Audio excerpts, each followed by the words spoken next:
In this video, we're going to assess why people do not want to climb the corporate ladder. It doesn't seem to be paying off for a lot of people. I myself have worked in the finance industry for over 10 years at Goldman's, Morgan Stanley, HSBC, and so on. And I know what it's like to climb the corporate ladder and how much of an illusion it can be and what dream they're selling you that kind of doesn't pay off in the end. So let's listen to a few examples of people dealing with this reality. Easy. That is doing your job. As someone who has gone above and beyond for jobs, has done a really good job, always showed up, always was willing to do any and everything to help everyone, the day you're having a bad day or you're just realizing how BS the whole situation is and you decide to like pull back, that's when they realize and they were like, oh, you're so lazy. You used to be so good at your job. Why don't you do this? Why don't you do that? It's like you got off on taking advantage of me. And once I realized that and I stopped, now I'm the bad guy while you let other people barely do the bare minimum. I don't get it why people think they're entitled to your time. No. You want your employees to stay, you want your turnover rate to be lower, pay people what they're worth, and stop trying to get away with being like, oh, well, you know, it's a family environment. Please. How? This is important, right? Because many people, they're thinking, let's go to work and do extra work and impress the manager and get paid more. That's typically not how it works, right? The only time putting in more effort really makes sense is if you have a commission-based job. Like how many sales you make as a car salesman, you get a certain percentage of that output. You get a profit share of how much money they're making. If you're not in that type of job, most office jobs, you're just getting paid to keep things moving forward like on a hamster wheel. Running through the hamster wheel faster is not really going to get you paid anything extra, right? So don't do extra work. And the key thing is when you start a job, and this is a real lesson I want to explain to you because I've dealt with it and I've learned this the hard way. If you start a job doing too much extra work, too much work, burning yourself out, working at like a 120% capacity, they're going to expect that throughout your career and you're going to burn yourself out. The key is not to do extra work, to start off slow and sense the general environment around you. What pace is the company working at? If people are working at a slow pace, you should work at a slow pace. You're going to show up everyone and make them look like they're not doing well enough in their job if you work harder than them. And you're probably not going to get paid more for that. And people might resent you for making them look like they're lazy and your manager's not going to pay you more anyway. So it really raises the question, like, why would you work hard in your day job, right? So that's kind of important to consider, that you don't overextend yourself when you do start a job, because otherwise they'll expect that throughout your work performance, throughout your career at the company. Now, the other thing is, so you should start off slow. You should slightly increase your workload where needed, your work capacity where needed, but keep your productivity as like a 70% max capacity. That's how you should operate, not focused on climbing the corporate ladder, but just focus on, okay, if I work at a decent average pace, I'll get paid what they're going to pay. They're not going to pay a lot more. If you put in 30% more effort, you might get a 5% pay rise, but that's not really worth it, right?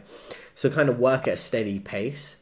And you should figure out that many people around you who might be at the same level, who are doing the same work as you, and they might be putting in less effort, they get treated better because they're one of the manager's favorites and things like that, or they play the office social game.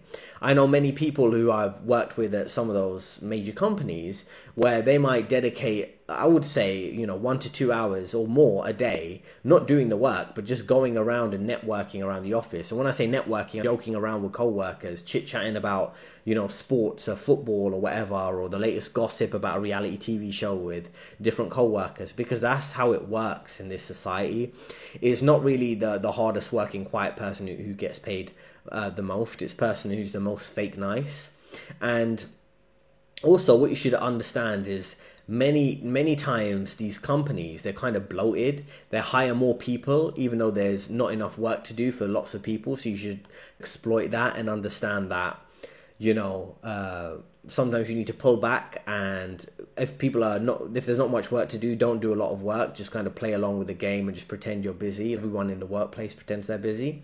In other cases, you might have another extreme where the company needs to hire more, but rather than hire more, they're dumping extra work on you because they think you're the nice guy or the nice girl who's going to do all this extra work. So set those clear boundaries that they're not going to dump work on you. If they're going to dump work, let them dump it on someone else. It's not your responsibility to do that.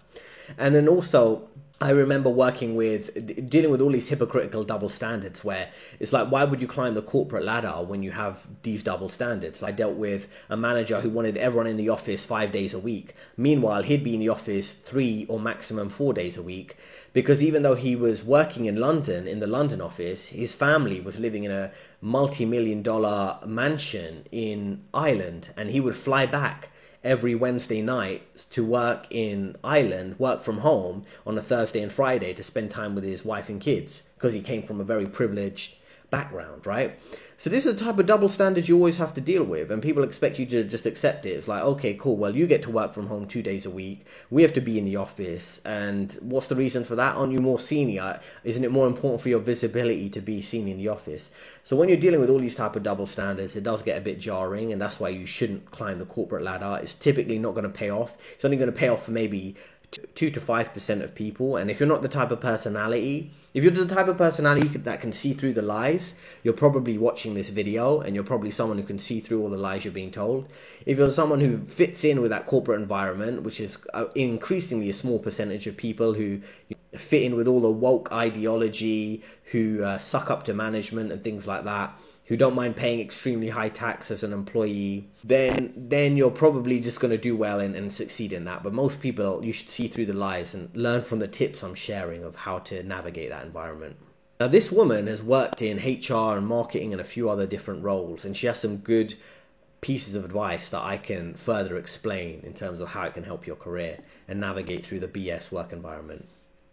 Corporate offices right now is kind of ironic, because essentially they build this whole facade to convince people of mid-tier intelligence that they're super important and happy at the company so that they don't leave or ask for any more. As someone who's kind of worked in both HR and marketing, I've seen both sides of the coin here. When you work in marketing, like half of your job is going after like fake made-up accolades to make everyone seem really important and really happy, and boosting everyone's ego to make them think they're really important at the company and they want to stay. And when you work in HR, for lack of a better way to phrase it, you specifically look for people who are easily brainwashed into believing that they're super important at the company. And as someone who used to be in a sorority, which we don't talk about it, but it set me up perfectly to be in both these roles where you create these big fake facades for the companies. So this is the first part. This is quite important because, you know, people might be listening to me, right? And they might think, oh, I don't look like someone who's maybe worked at some of these companies like Goldman's, Morgan Stanley, and so on. They might think, oh, you're making it up. And I actually got a comment or two where people think, oh, this isn't real. You don't come across like someone who would be working there, who has worked there in the past. But I'm telling the truth here. And also, people think that some of my criticism of the corporate environment, typically I would assume from people who haven't been there, they think it's like I'm being too hypercritical, I'm not being realistic about it.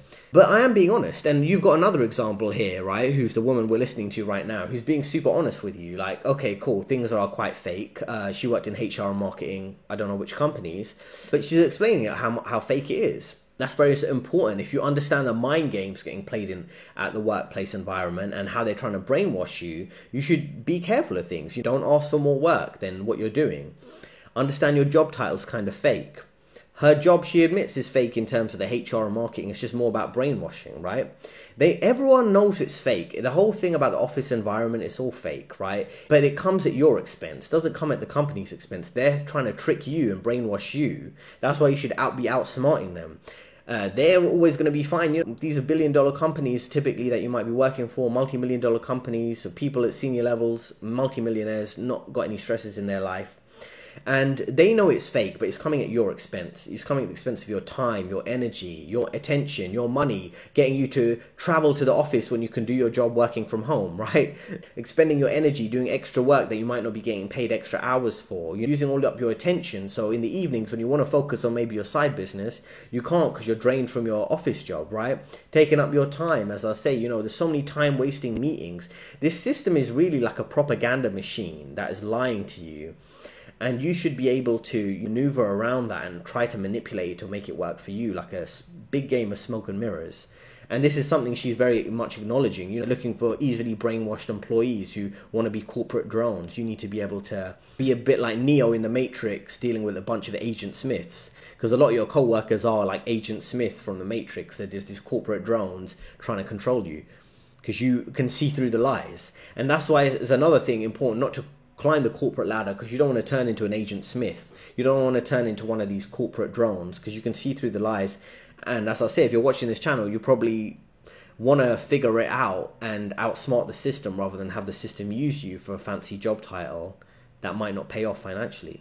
That is that a very specific hiring tactic they use is they would hire people who are super young, early 20s, or like just out of college. So this was probably one of their first jobs. So they didn't know any better. They didn't know how to ask for things. They didn't know that the company was treating them terribly. And anytime there was a complaint, they'd throw a very like menial little compromisable like, oh, half day, or here's a free shirt. And that was done very intentionally. But another thing that this company would do is they would have us spend so much time trying to like promote going after like these fake made up awards, right? Like best whatever in the state, this, what, and that, so that they could tell the employees like, you work at the best whatever, you do this, you do that. And another thing we would come up with is a lot of like fake employee prizes, titles, whatever of the week to make them think they were doing like super well. And anytime an employee complained or had any issues with this or noticed it, right, which is totally valid, I was always on their side, they would be marked as a problem. It would be noted, and then they would slowly try and ice them legally out of the company in the way that large companies do. Because also, of course, they didn't want to pay any severance. So, as I can say, this is the manipulation game that HR are playing for you. So, of course, if you know, HR and management are on the same team, they're trying to manipulate you. And firstly, you can see there the hiring tactic. They want to take advantage of innocent younger workers who are typically out of uni. Maybe they got a lot of university or college debt, student loans, things like that. And then they try to trick them. Oh, we really value you. They try to sell them the corporate dream. You know, all these junk benefits. There's so many junk benefits that companies tend to offer you that don't mean anything. Half day off work. I probably prefer more money.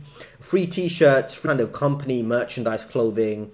Free company merchandise clothing. Do you really want to wear your company clothing outside of work? And then if you do something you shouldn't be doing and you're wearing a company logo, they might be using that against you.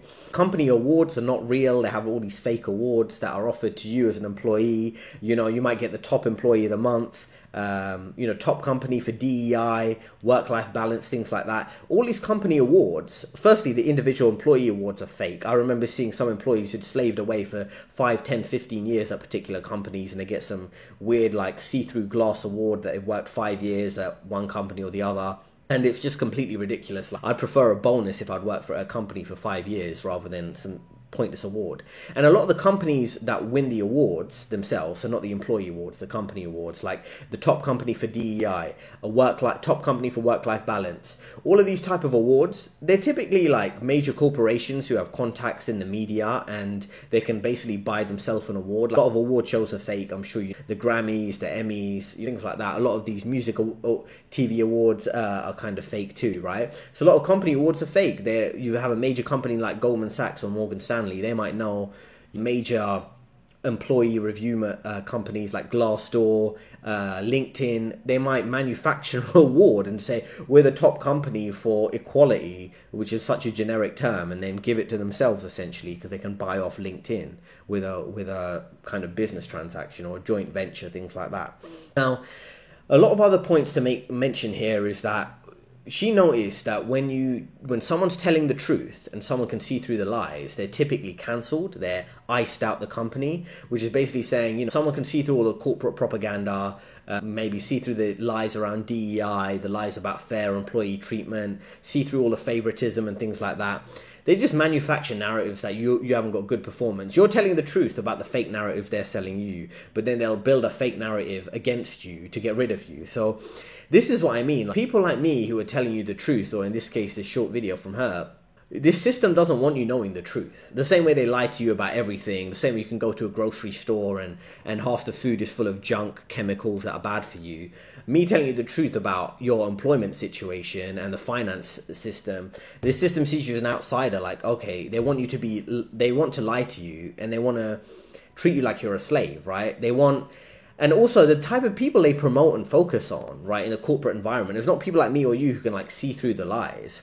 They want people who are liars, who would make good managers, people who are manipulators, who would make good managers, and people who are good at being corporate slaves. And if you don't want to be a corporate slave or a manipulative liar, the system sees you as some kind of threat, which is kind of weird, because if you just want to work hard and do a good job, a lot of the times you're just seen as like a bad person because you're not playing along with the game.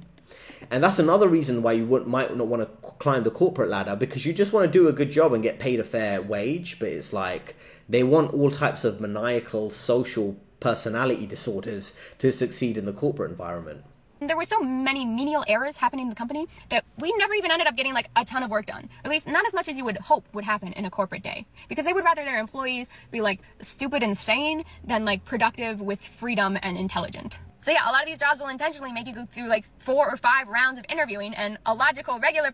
So here's another important point, right? In the corporate environment, as I say, I'm not going to name specific companies, but you'll be working, and this is advice for particularly people who are from younger backgrounds. You probably think that, you know, you're going into a top corporate job, they're going to have super efficient processes, but typically big corporations, they're bloated. They have full of employees making basic errors, time-wasting bureaucracy, pointless meetings, committee meetings to discuss risk after risk, to discuss one issue after the other. And what you realize about a lot of these committee meetings and never-ending meetings, what it's about creating situations where no one's taking personal responsibility. They spread the risk because many people are making decisions. No one really knows what's going on. There's all sorts of smoke and mirrors, dumping work on certain co-workers who are willing to do extra work, taking no personal responsibility or accountability. So a lot of the things you're told, that are sold to people, particularly, you know, this hustle culture, self-improvement culture, and they give you things like,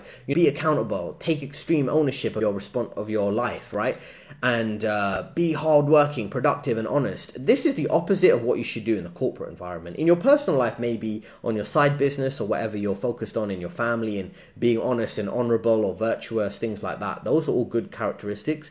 In the corporate environment, it's the opposite. It's like, oh, how can I make the most of my time, given so much of my time is being wasted in the corporate environment? How can I do the least work for the most money? That's what you need to kind of think about, right? If you don't want to climb the corporate ladder, you have to navigate this type of weird environment full of office politics, right?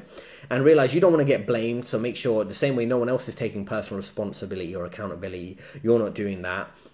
If you make a difficult decision, make sure there's 3 or 4 people in a meeting who agree to it, so you don't get dumped with the blame if something goes wrong. And then also you need to understand how much time wasting there is. Like he says, you know, you might go through a work day and want to be productive, and then you've got 2-3 hours of meetings that waste time. Then you've got a co-worker who wants to chat at the desk about their personal lives that waste time. And it gets annoying after a while because you feel like you're wasting years of your life away. It's just going by in a blur because you don't have the time to live life on your terms and work efficiently. If you can't work efficiently, you can't live efficiently because you can't leave work on time, right? And she mentions an important point that they want slaves. They want people who are insane with time wasting rather than people who are productive, free, and intelligent. This system could be run so much more efficiently. The companies you work for, the services you deal with, the government that you're having to pay high taxes to, right? So they clearly know what they're doing. It's a deliberately time-wasting tactic. That's why if you play the corporate game, you can make 2 decisions. You can climb to the top if you fit in with the corporate environment, which I assume if you're watching this, you probably feel uncomfortable there. Try to climb to the top as quick as you can for a higher salary, or you get a mid-tier, relatively high-paying job, if you can do that. And play the charade of productivity, play the fake productivity theatre thing, you know, focus on professionalism and time wasting and chit-chatting and going through corporate jargon and collecting your check, realizing everything's completely ridiculous, and live a low-cost lifestyle. And what you end up doing is you end up saving a lot of money, investing a lot of money, and retiring as early as you can. Obviously, there might be certain other lifestyle adjustments you need to make, but bear that in mind. These companies, if you want to climb the corporate ladder, they'd prefer if you behave like a slave rather than a smart employee. So essentially, it is a trap. Now, Aaron is Generation Z, and he says in his video that essentially he doesn't want to be promoted. He's not looking to be the manager up the next role that he's in, and if he can take less responsibility and still make about the same amount of money, he will. And this is a very prevalent attitude for people in the millennium and the Generation Z generations, and older people don't really understand why this is going on. So as someone that's a Gen X myself, I'm 45 years old, I'm going to try to lay this out for people from different generations to understand. So from Aaron's point of view, he's saying, listen, I like my work-life balance. I want to be able to go get my 8 hours in every day, have enough money to live, and I don't want the excess responsibility, and I don't value work as the #1 priority in my life. I go to work to have enough money to live, and that doesn't make sense to a lot of other people that are from a different generation. So this is important to note because we've got this massive contrast between the boomers, who's this older guy here, and the Gen Z, the Zoomers, who's the guy in the background, I would assume, right? There's a completely different financial reality. The older people have, you know, lots of money saved up for their early retirement, investments, things like that, property investments, things like that, because they managed to make money before the high rate of inflation and the lower wages compared to the living costs and the property purchases and things like that. And they don't seem to get it, that people who realize they're never going to really make it financially, or that it'd be difficult, or if they're going to make it financially, it's going to be outside the work environment, outside the standard corporate job, maybe on a side gig, maybe on some investments. The system, this kind of, like I said, there's a complete detachment from these older employees, older workers compared to the younger ones, right? And these promotions, they come with a lot more responsibility, but not much more money. So if you're getting a 5 to 10K pay rise and you're going to have to work extra hours and take on the stress of managing other people, people understand it's a trap. They're like, I'd rather just coast and get paid what I'm currently getting paid, save and invest more of it, or live a low cost of living lifestyle and just enjoy life day to day. If you understand it's a trap, you're not going to get caught up in that. You're not going to be like, okay, I'm going to take a small pay rise for a promotion and climb the corporate ladder if you still can't afford to buy a house, or it's still going to involve massive amounts of mortgage debt. And if you can't afford some of those basic things, you're just not going to be motivated to climb the corporate ladder and be living on a very unstable system where you could be fired due to layoffs and things like that, due to a recession. If you have no material change in your lifestyle, but you're just getting a more fancy job title for slightly more money, people won't want to climb the corporate ladder. So people are realistically doing a cost-benefit analysis. I would say particularly millennials and Gen Z. They're doing a cost-benefit analysis of, okay, cool. So if I put in extra effort, how much more money is going to cost? Am I going to earn, right? If I work 30% more, am I going to get paid 30% more, or am I going to get paid 5% more? You know what? I'm just not putting the effort. What's the point? There's a completely different playbook that Gen Z, the Zoomers and the Boomers are operating against, because they have a completely different financial reality, right? Some Gen Z and some millennials, they want to live at home, save the money, maybe buy a rental property. They might want to focus on other aspects of making money. They might want to focus on the trades, become a plumber or electrician who can be on a 6-figure salary relatively easy compared to some of the people who work the corporate jobs. People want to work in tech rather than and learn how to code and maybe become a self-employed coder or an accountant and become self-employed, do certain other certifications. People are more drifting away from the mainstream lifestyle because they realize climbing the corporate ladder is not a good idea. And I'm someone, as I mentioned, who does have experience of climbing the corporate ladder. I've worked as an analyst, senior analyst, director level, things like that. Work with quite very senior people, some people you might have seen in the media who I won't mention, who are quite senior at some of these companies. And the reality is climbing the corporate ladder worth it? I would say if you're the personality type who gels well with the corporate environment, then it is worth it. But if you're not, if you're someone who's more independent and wants their freedom over security, then maybe you'd prefer alternative solutions. And that's something I try to help provide my clients in direct one-to-one coaching services. So there's a career advice link if you want to chat with me directly in the description. If you check the link in the description, we can book a session and speak with you and help find you a solution outside of this. So that's really the trade-off. Corporate ladder is better for security, even though security is kind of losing its whim there because of the job instabilities, the recessions, the job cuts and things like that. So if you want security, I can advise you to how to climb that corporate ladder and avoid the pitfalls and see through all the lies as I went through in this video. Or if you want your freedom, we can see how you can pursue some kind of financial freedom through self-employment and investing and alternative solutions like that. So I hope you found that helpful. It's a very tricky reality most people are dealing with right now, right?